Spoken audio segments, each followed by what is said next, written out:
white, black. It's kind of junk colored. Kind of fitting for a pro tour, for an event taking place in Chicago, which is the birthplace of the junk decks. So let's send it down to the feature match 15 years ago. Yeah, somewhere around there. A long time ago. Yeah. The days of your...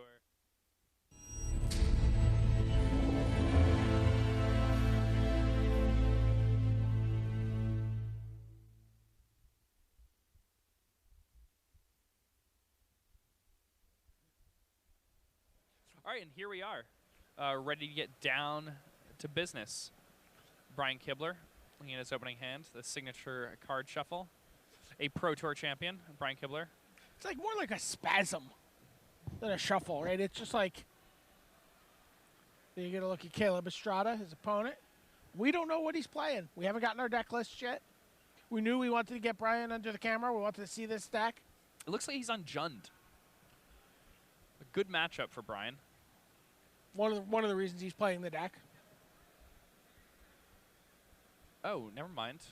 This is likely not Jund. I see a Temple Garden. Maybe a pod deck. Or it could be Jund. It could be Jund with Lingering Souls. Maybe there are a lot of people who are. And there we see.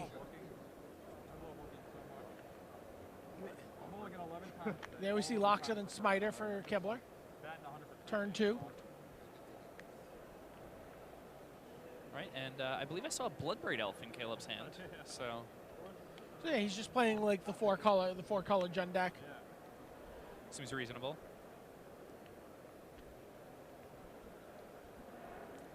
Well, let's see, will Brian get Blightning to get to drop this Wilt Leaf Legion to play? That'd be reasonably exciting. Oh no! So I think we may have a green-white mirror. Interesting. We wanted to get this green-white deck on camera. I like the tap there. We do have a green-white mirror. A pair of turn 2 Loxodon Smiters. Although, is that a Gavani Township there for Brian Kibler? For Brian. So that's a huge mirror breaker. Yes. Which lets you go one over the top of your opponent. As is the Wilt Leaf Liege. Yes. Wilt Leaf Liege, definitely the biggest of the mirror breakers. Caleb really needs a Path Exile. The problem is Path turns on Brian's Gavany Township. Yeah.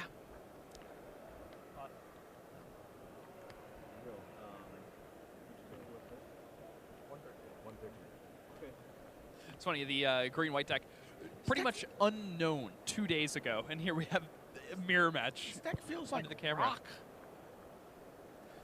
So, you were talking about seeing the deck in the dailies. Mm-hmm. This, deck similar to what Brian Kibler's playing.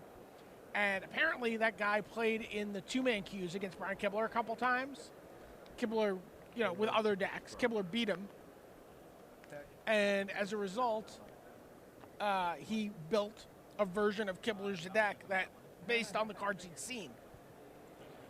So it's sort of like a telephone version of Brian Kibler's deck that's just been fairly dominant in the daily events on Magic Online. Same guy for a 2-in-1 day.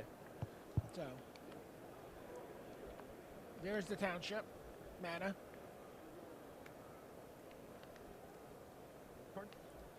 Yeah, and if his opponent chooses to take this, then that's game, but he can't. These decks are remarkably similar as we're looking at the lists. Deathrite Shaman jumps in the way. 4 damage, can drop him down to 7 here. Lingering Souls and a flashback Lingering Souls. That's a whole lot of blocking. Yeah, well, and it's also a whole lot of damage next turn. It's a whole lot of damage next turn. I mean, again, he can. They're all 2/2s. He can just activate points. that, and that's 8 points in the air. Caleb's at 7. That's Hellkite Overlord levels of flying damage.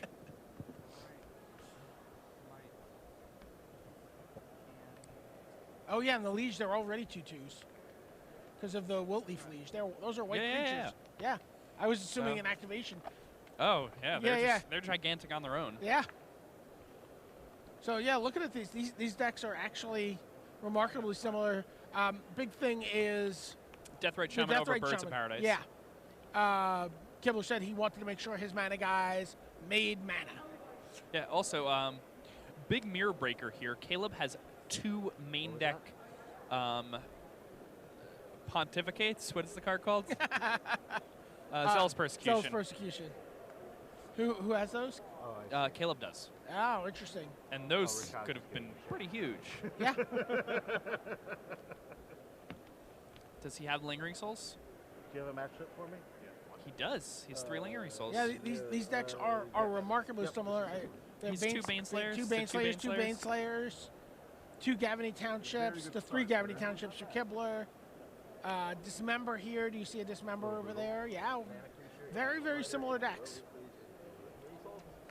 That's Super. Although I have to say that this deck does not look much Wish I could draw so. as much like the deck you showed us on the coverage on the daily events. That deck was much more hate-berry. Yeah, that deck had a main deck Gaddock Teeg, things like that. Oh, both of them both of them have a Gaddock Teeg. Yeah. Oh no, just Brian has it. You see Linvala over here? I do not. So There's just a Brian Linvala, has double yeah. Linvala. Yeah. And while we're talking, we have a quick look at Christian Calcano versus Michael Jacob. Christian obviously just finished 25th at the Pro Tour, which was a What he needed. huge deal. He's been on a, kind of stringing together Pro Tour appearances, putting together Pro Tour appearances. I was completely unobjectively rooting for him to do well at that Pro Tour.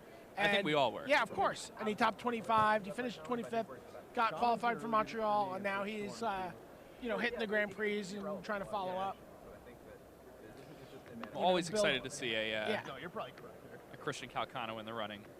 To the surprise of no one who's known Calcano since the day Doran was printed. He is, I'm just assuming, playing Doran. He's like the most driven to play Doran. I think he's still winning if it's a Brazil, honestly. Is Well, that's what- Luxon that's what- Smiter the new Doran? Yeah, It is. Except he's also, I'm sure, has Doran. Do you think he has the Doran also? He has to. He's Calcano. He has to Yeah. play Doran. He would have PDQ with Doran when like Night of the Reliquary was just decidedly better than Doran in the format, Right. and he just played Doran anyway. I thought it was kind of interesting. I was listening to Brian Kibler and Chris Calcano talk before the match, and they were just talking about, so Brian Kibler's playing a green-white deck at a high-level event, that's capable of putting a 3-drop into play on turn 2 pretty regularly, and he's not playing Night of the Reliquary. Yeah, He's not playing it. That seems crazy. insane. And one of the unintended effects or unexpected consequences of Deathrite Shaman being such a dominant card is that it's made the Night of the Reliquary much weaker. Because, Definitely. Kibler was explaining you'd go through all this effort to get a 4/4. I won't play it. I can't play it until I've sacked 2 lands or done this. And so Yeah, you now don't want it to die to so bolt. now my Night of the Reliquary is a 4/4 and it won't die to bolt. And then, Deathrite Shaman's just like, eat a land, make a red, eat a land out of your graveyard, make a red, bolt your guy. So it's kind of interesting. One of the reasons that a card that's, been a fairly dominant card at Extended and Modern and just not around. Yeah, Not even seeing it. Legacy. I mean, Night of the Reliquary is the creature in Legacy. Sure. The I most popular deck. assume Deathrite Shaman's making a huge splash in Legacy as well. I'm sure it will in time. I don't think it's really made the splash that it will yet, Right. but I feel like the more cards that are available to you, the more powerful that card becomes. Right.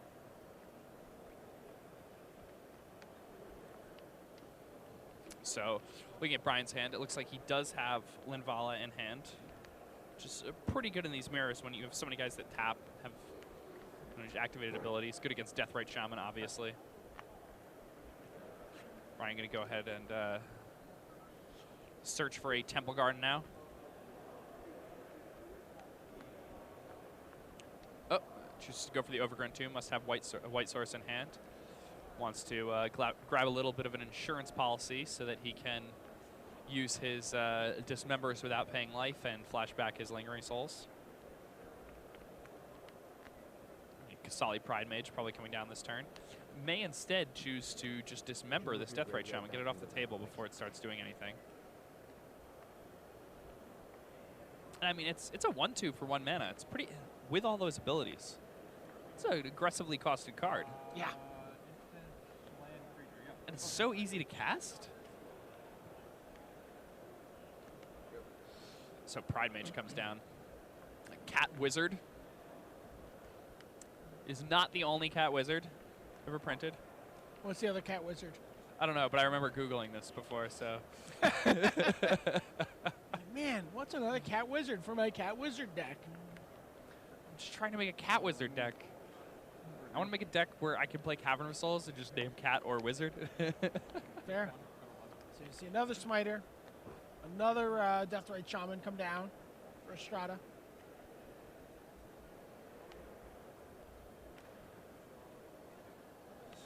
Dismember. Brian going to pay 2 life for that Dismember instead of 4. Cracking in with Kasali Pride Mage. Putting his opponent down to 16. Now the online decks you saw, they did not have Lingering Souls, right? They did not, no. Yeah. That is a new addition that Brian made to the deck.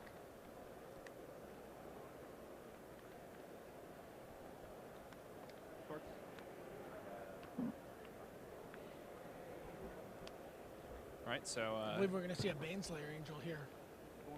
and that's a very Brian Kibler card. I mean, won a Pro Tour with Baneslayer Angel. He did, Pro Tour Austin. I'm still upset about that because, you know, ever since then, you know, I'm no longer the most handsome Pro Tour champion. It's pretty rough.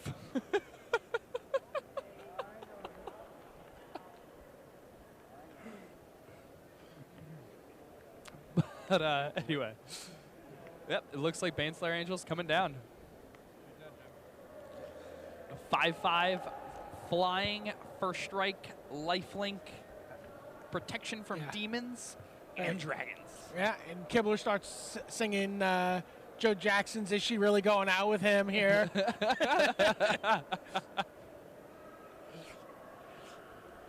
I mean, there's no way you should take him home tonight, right? It's just crazy.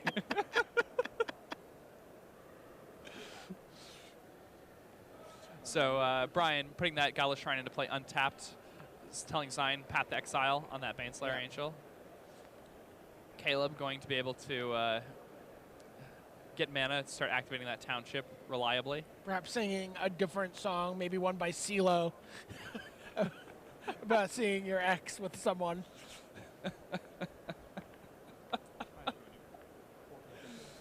Path you.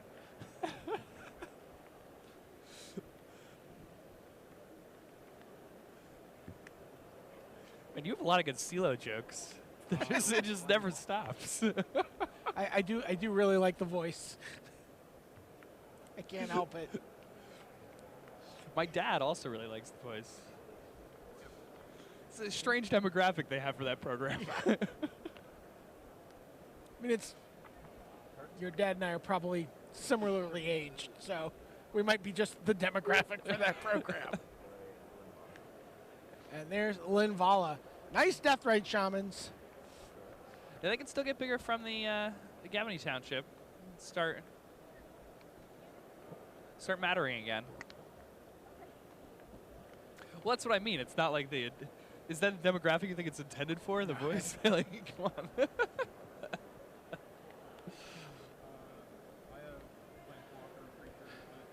So both these players are pretty low in life. Caleb Estrada's at 12. Kibler's at 13.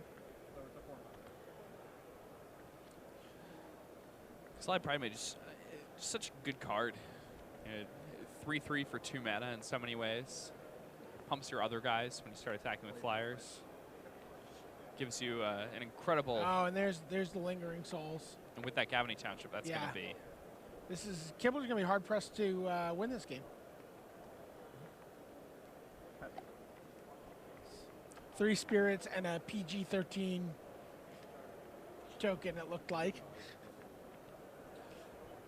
Yeah, Brad had a token like that GP a few weeks ago when I teamed with him. We endlessly made fun of him for it. All right, so here we are. And Brian's going to need a Lingering Souls of his own, but even then, the fact that Caleb's going to be able to activate Township this next turn, it's just getting out of range really quickly for Brian.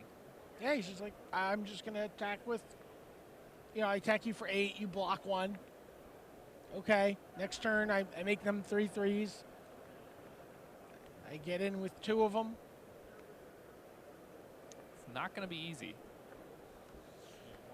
I think Brian's got to keep attacking, right? Okay, and I like that attack.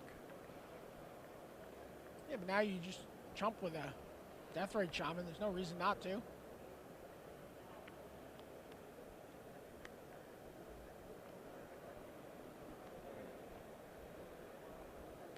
One card left for Brian. And now the Township starts to do some work. Well, this. Actually, suddenly it's pretty hard to just You can't just activate that. alpha And them. what? Yeah, you can't just alpha Brian here because you just die, right? Yeah, I think you actually just might lose.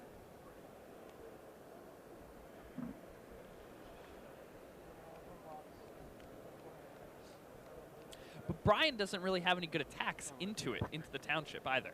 No. So we may just see this game go long, which I would love. Marsh Flats. Deathrite Shaman turned off by the Linvala. No longer going to do anything. And he passes, yeah.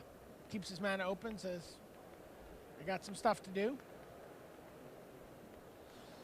I think Brian probably just sends the Smiter by itself. Comes in as a 6/6.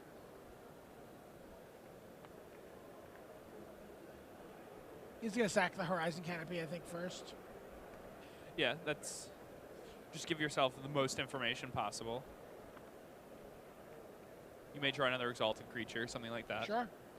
A Path would actually be pretty interesting, depending on how... Yeah, I think he already has one path, so... 2 paths can really change the math. This other card he drew. Ooh, it's Oh, a Wildy hi. Fleege. Hey. Oh, hi. Yeah. That seems about correct. Come in with a 6/6 and a 4/4. Yeah, that's a tall order.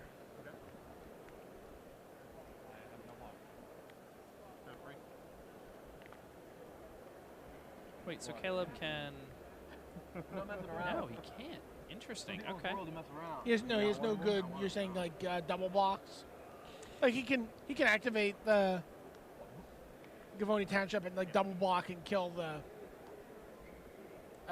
The Pride Mage can Pride only Mage, lose but- one spirit, yeah. but I think the spirit's more valuable.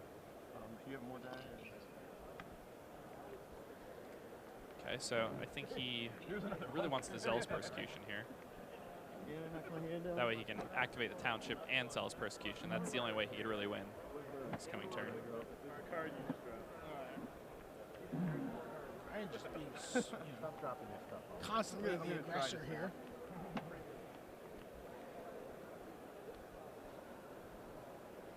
Yeah, Brian just leaning on his opponent even when things look bad. Marsh Flats, Caleb falling down to 7 here. A pretty relevant life difference.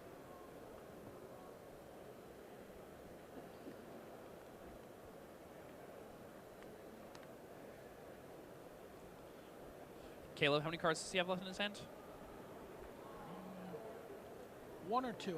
I'm not certain. Or none? No, he had his hand off camera. Looks like 2. Okay. Sir Caleb needs land plus Zealous Persecution.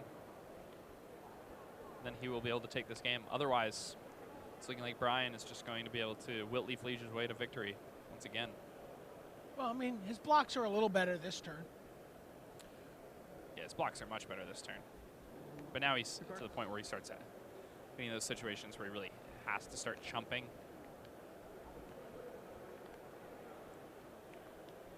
There's the land. Comes into play untapped. And I think that... Oh. Oh. No, interesting. Zealous plus Township. What does he have?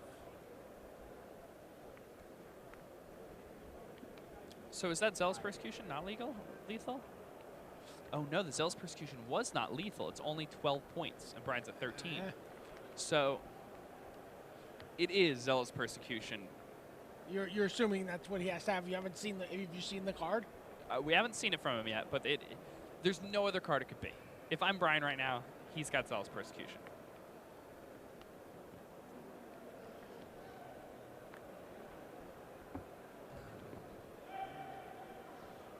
So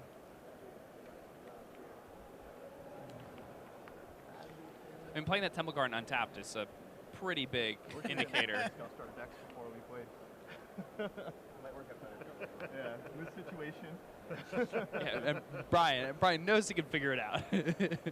I know you can do it too. But he has to attack, right? Yes. I mean, if he doesn't attack, he's just dead on the next turn. Mm-hmm. I think if you just path the guy, it throws the math off entirely, right?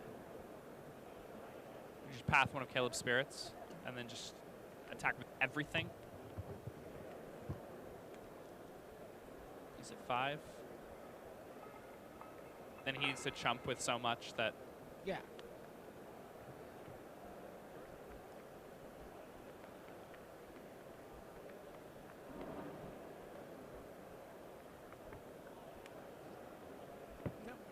Just comes in with Smiter.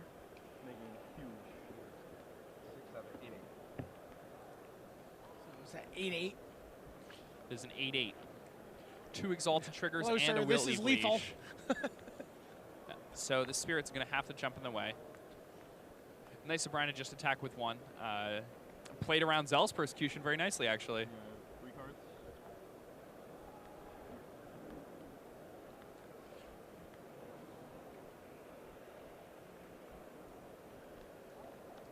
Well, let's see what's going on here. We could see Caleb activate the Township. Oh, just chumps. Seems reasonable. And another Smiter for Brian. 6 6s. Yep. Activate Township. Yep.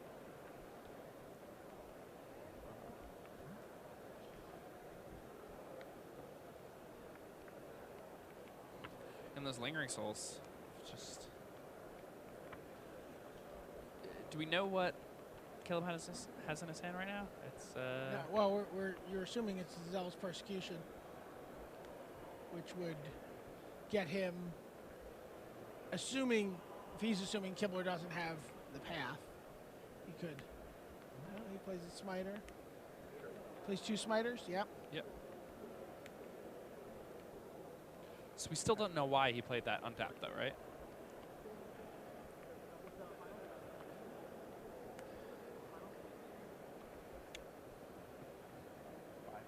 It's like you said. You said if he didn't kill him that turn, that this game was going to grind down.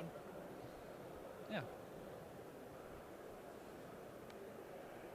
It makes sense.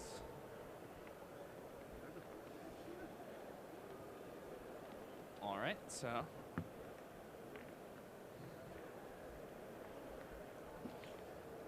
Suddenly, it's really hard for either player to really make any headway. Brian has the Exalted triggers to just bash through anything and everything with a Smiter. So I think that's what he does. I think he just grinds opponent down with the Smiter. Oh, okay. He has double path now? Yeah. Okay.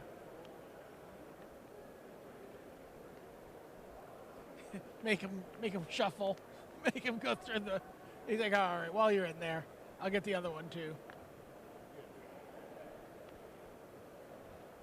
Oh, nice. Yeah, and that's it. Oh, okay, sure. Brian Kibler able to take the game away. And what was in his hand? Oh, Golgari Charm. Going in last turn. Oh, okay, so I thought it was Zealous Persecution. That's pretty close, right? He does have